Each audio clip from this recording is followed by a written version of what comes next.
Good evening and welcome to Team Talk. I'm Keelan Webster. Here's tonight's lineup. Can Kent Crusaders cruise to another victory? Kent plays host to decide Europe's strongest woman. And Harry tackles training with an England rugby international.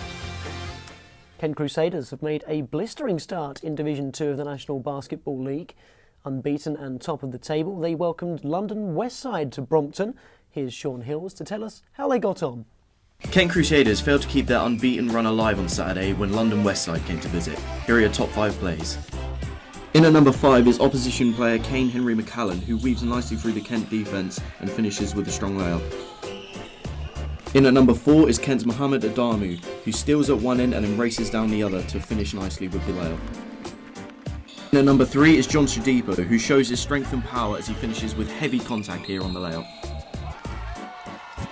The number 2 play goes to RJ Eatle-Rock, who steals at one end before racing down the other and scooping in the layup after beating 2 defenders. And your number 1 play for the second time appearing on this list is Kane Henry McCallan, who finishes with this huge alley-oop to the delight of the crowd. Gillingham travelled to second place Bolton tonight for their first League One game in 16 days. All the other Kent sides were in action on Saturday though, and here's a roundup of what happened.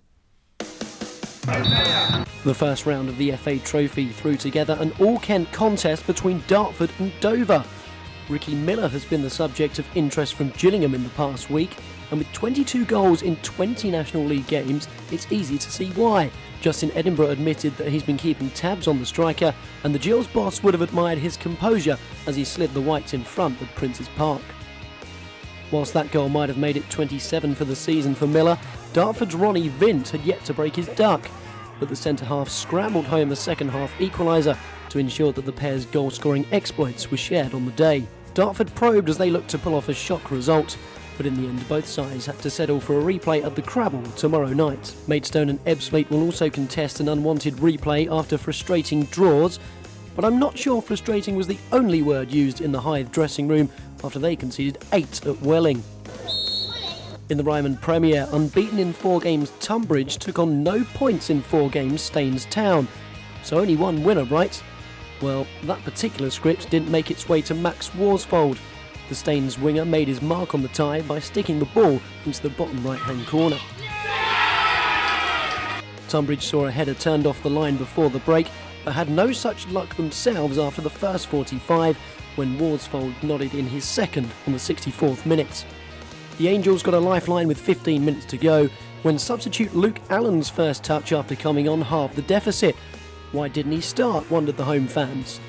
An equaliser was looming when Tommy Brewer tripped Tom Parkinson in the box. The referee pointed to the spot before pointing a red card in Brewer's direction.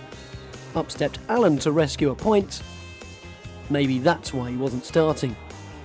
Jack Turner continued his heroics by denying Nick Wheeler's late volley as the 10 men withstood a late barrage to claim the points and upset the form guide. In the National League South, Margate's misfortune continued with a 2-0 defeat at St Albans. It was 5 away games for Kent sides in the Ryman League Division 1 South. Faversham took the points at Chipstead, although Sittingbourne went down at Dorking. Chatham and Ramsgate both got victories, whilst Herne Bay came from 3-1 down to get a point at Molesey.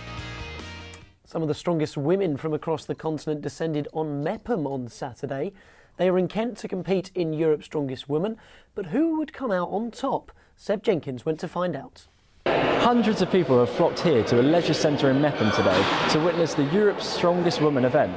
The women will be lifting everything from heavy cars to 50-kilo rocks to have their shot at glory. After a quick warm-up, the athletes were lined up and introduced to the eager crowd.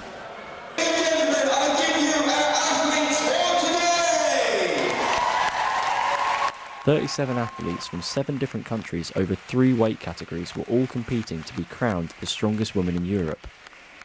This included Kent's very own Lorna Payton. Yeah, it's quite a lot of training. So I train in a regular gym 4 days a week for 1 or 2 hours, and then I do a longer special events session on a Saturday or a Sunday at Strongman Sanctuary, where we have all the special equipment like the car deadlift and the rocks and things we're throwing around today. The competition started with the simple lifting of a Fiat Punto.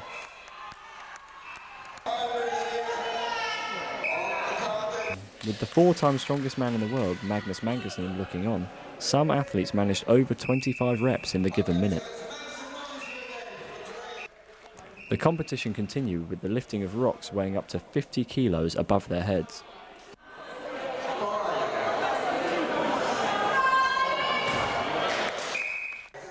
The athletes then had to lift various weights and complete as many full circles as possible. However, the competition was not without controversy, as midway through the shuttle runs, one organiser discovered that the two kegs being used were weighted around 10 kilos apart. After a few reruns, everything was straightened out. After a gruelling day of competing, Anna Harappa, Martina Anderson and Kirsty Jarvie were crowned champions of their divisions. And finally, with 60 caps for England and a World Cup winners' medal in 2014, it's safe to say that Medway's Rachael Burford is a rugby superstar. Harry Pete went to meet her at her old stomping ground to get a rugby masterclass. You can't go far without seeing the surname Burford around Medway Rugby Club. 3 generations of the family have played for the club down the years. I went to meet possibly the most famous of them all, England Women's International Rachael Burford, who put me through my paces with some rugby drills. Open your feet, pick the ball up, and again, on leg drive, and down. And rest there. I remember my sister playing up on like the bank over there, and my dad would be playing on here on a Saturday and my mum on a Sunday, and it was kind of until I got to the age that I was allowed to actually play, which was 6, then I was allowed to join in with them. I remember distinctively here, it was down there actually, my coach Tony Courage pulled me out to demonstrate how to tackle, because he was like, everybody needs to be tackling like Rachael. And then it was my turn to take on Medway's toughest tackler. It didn't work out too well. What is working is Rachael's Rugby Academy to get girls involved in sport. They see us as role models and they want to be like us. And now also it's a professional sport, so they know that they could do this as a career. So it's extremely exciting time for women and girls in sport, and especially in rugby, because you've got so many different exciting things coming up. Back up, pass ball to me, pop! Lungs ready to burst, Rachael had just one more drill for me, a gruelling crawl and a pass. I'll never be a professional after that poor showing, but she did have some tips for those who were good enough. You've got to make sure that every day that you're pushing yourself as hard as you can in order to be the best in the world, or the best that you can, and that requires like a lot of discipline and a lot of commitment, and you know, some days you don't want to do it, but that's life and you just got to try and get on with it. I'm definitely not going to make it. You're doing all right, you weren't too bad. Oh. Hate rugby? No. That's all from us this evening. Before we go, just time to tell you about November's Goal of the Month winner. And it was Sittingbourne's Conrad Lee that got the nod, with 42% of the votes, just edging out Canterbury Hockey's Tom Bean. Let's have a look at the goal then. A wonderful effort into the bottom right-hand corner. Fantastic free kick as the Brickies defeated Hythe Town 4-0. You can follow us on Twitter, Instagram and Snapchat using the handle KM_TeamTalk. We'll be back next Monday with our Christmas special featuring Dover's clash with Dartford. Till then, good night.